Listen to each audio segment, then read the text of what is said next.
The understanding of NAICS codes is fundamental as we start developing our value and measuring our performance comparison. So today we'll be talking about the NAICS system, the North American Industrial Classification System. So the North American Industrial Classification or Industry Classification System is abbreviated NAICS.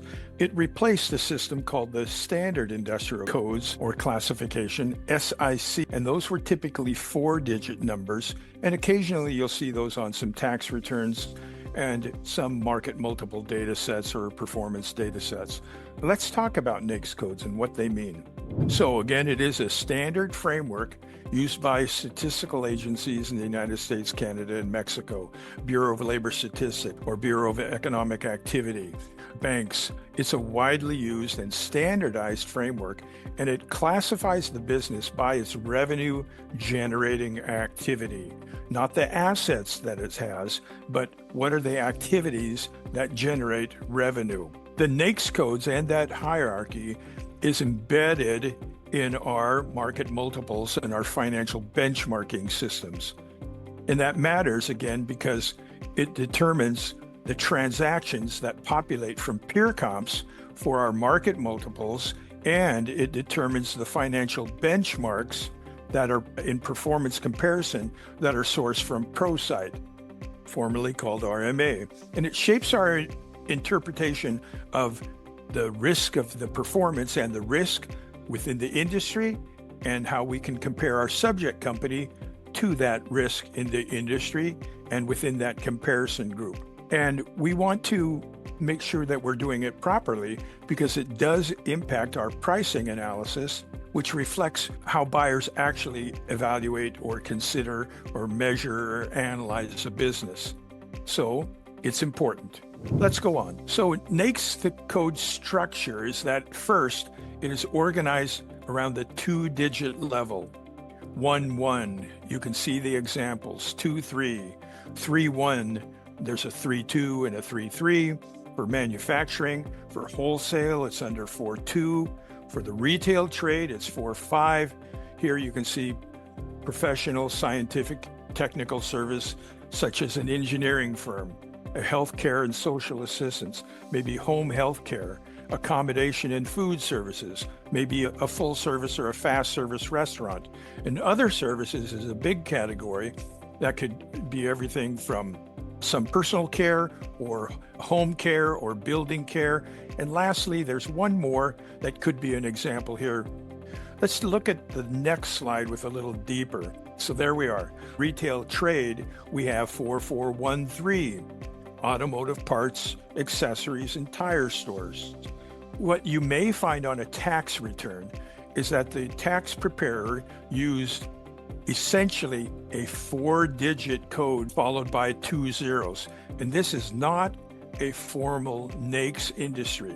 So when we have a tax return, and even when we upload it with TaxTrack, it will pull the tax return or the business activity code that is labeled on the tax return. And in this case, it would return this 441300. And what we'll find is that it won't deliver the information that we need. We have to drill down a little bit further than this 4-digit NAICS code group level. From a tax preparation standpoint, it's accurate, but it's lacking detail from a valuation standpoint. So we want to dig into the 6-digit. Now, the peer comps data set has about 655 different industries, and that makes sense because, as we said, it's probably rare that we're doing in small business lending, mining, quarrying, oil and gas extraction. So there may be no market multiples for here. There may be in public administration. Because SBA does not finance nonprofit groups, we may find that this public administration is a rarity. There may be something within there, but you catch the point. Small business lending and valuation may not have many data sets or records, if you will, in some of these NAICS codes. So the tax return showed us 441300, and this is the standard for peer comps and ProSite is this 6-digit level. For example, 44 is the retail trade, 4413 is automotive parts, accessories, tire stores.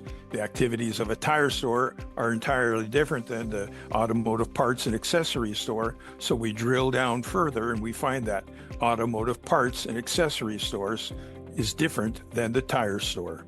So let's remember a few things. NAICS codes are updated every 5 years. It's revised every 5 years, and it can redefine or split or adjust. The challenge is that peer comps is typically using older tax returns, all the way going back to 1999, and those are typically very similar to the 2017 convention. The key impacts is that we want to have comparable transaction multiples, and because it gives us so much information about gross margin, about working capital, about risk profile, and lenders are going to use very clear and specific information. So we want to make sure that we're mapping to those lender expectations, and a misclassification can distort analysis and pricing credibility. Let's start a project and let's gather some data. Let's say that here we have an apple, if you will. Here we have the orchard, and here we have an apple. So we want an apples to apples comparison and versus the apple in the entire orchard. How about that for an illustration? The most important one is our time series. The second one would be our benchmarking. And within that benchmarking, I feel the comparison group is useful and the industry. And I like all three because we get a sense, particularly around EBITDA, we get a sense of what the industry has done. And then we start seeing, how was my company's performance? Oh, it had a down year. Look, the entire industry had a down year. So that's normal. That gives us some insight about the operating risk of the company. So for the heating and air conditioning company, we saw a full set of market multiples and a full set of performance comparison. We could see that in our value drivers, clicking on the market multiple development, and we see that nice, perhaps an S curve.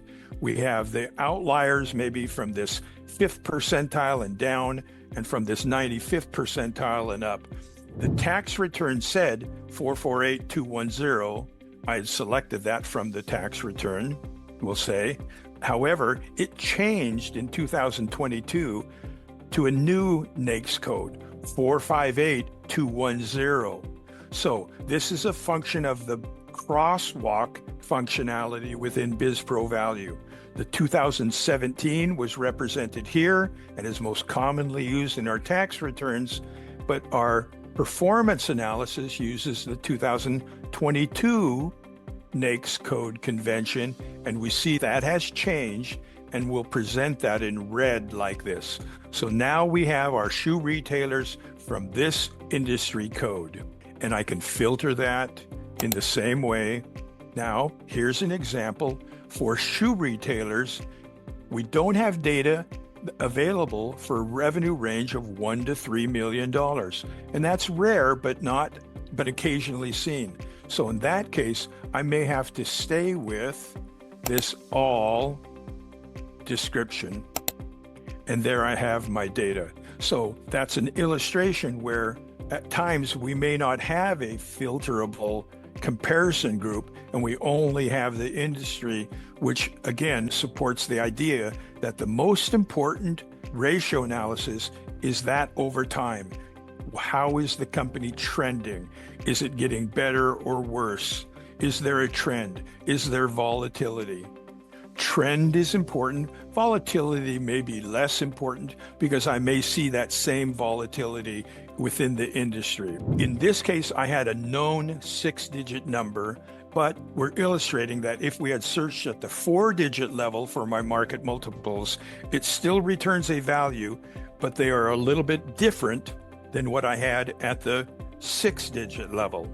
Now, let's come back and let's search on the 2-digit level. Let's take all of construction. And so we can see all of construction right here, 2, 3. Now we're going to search on the 2-digit level. We could come to most probable selling price. We'll let that data update. And now you can see our multiple at the 2-digit level for all of construction is 0.5, 3.7, and 2.73. So we ranged for only 1/10 from 0.49, 1/100th actually, 0.49 to 0.5. Our range here was 3.67 to 3.73, and our range here was 2.73 to 2.75. So what we're getting at is that in our market multiples, if by chance I have an industry code that is not representative, it's not common, it's not in peer comps, I can back up to the 4-digit level and remember that we'll say at that 238220, that was heating and air conditioning. 2382 had to do with building interior equipment, and 23 was all of construction. That was a known example that we have, but you may have an example where there is no data for a particular 6-digit NAICS code because it's not a transaction that was conducted or funded through an SBA loan. The key impact in valuation, that's what's driving our comparable transaction multiples and our performance comparisons also. And that gives us great information. And if we're not using the correct information, it may distort the analysis and our pricing compatibility.